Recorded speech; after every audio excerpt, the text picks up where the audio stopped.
Masyadong mayaman. Hindi pa. Pero, Dara, paano mo hinahandle yung pagiging sobrang kilala? You're very famous. Are you comfortable with it?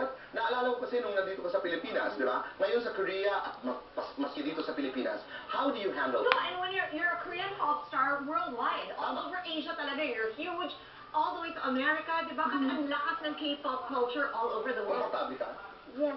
At sanayan na ako na ganito ako since 10 years ago.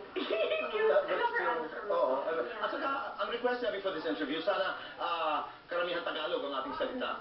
We love you. May friends ka na maintain dito sa Pinas? Marami pa akong friends. Like? Like, yung SQ friends ko dati. And then, meron akong bagong friends, katulad ni Ryan Dan. Okay. Ano pa? Tell us more about Ryan Bang. Hindi kanya kinukulit na gusto rin niya mag-artista sa Korea?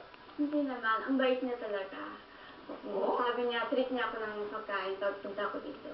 Sinirate ka na niya? Hindi pa, pero sabi niya, alis tayo after this. Ano siya?